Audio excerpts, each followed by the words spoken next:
His father was owned by Newman, and his mother was owned by Dr. McPherson.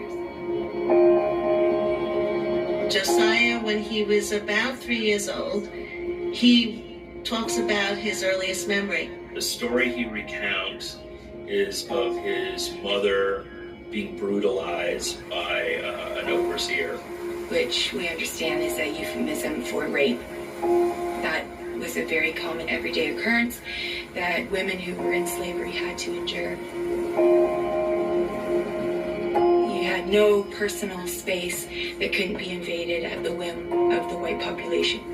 Newman's overseer takes Josiah's mother to a faraway field one day and begins to abuse her, and her screams catch the attention of her husband.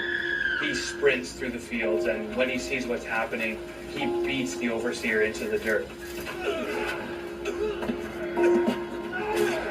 She begs him to stop, and he eventually relents and runs away because it is illegal for a slave to hit a white man. But he is quickly recaptured. To stand up to a white man, particularly if he decides he wants to do whatever he wants to do with a woman, whether this woman is your wife or not. That's not your privilege. The neighboring blacks were brought from the local plantations to witness the scene.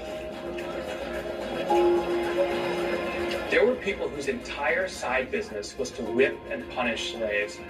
Newman's overseer hired a local blacksmith to administer his revenge.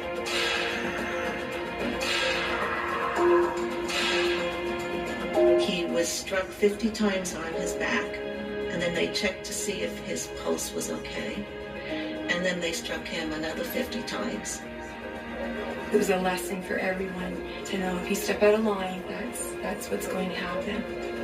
It is incredible that Josiah's father even survived that punishment, but they then nailed his right ear to a tree, grabbed a sharp knife, and cut it off.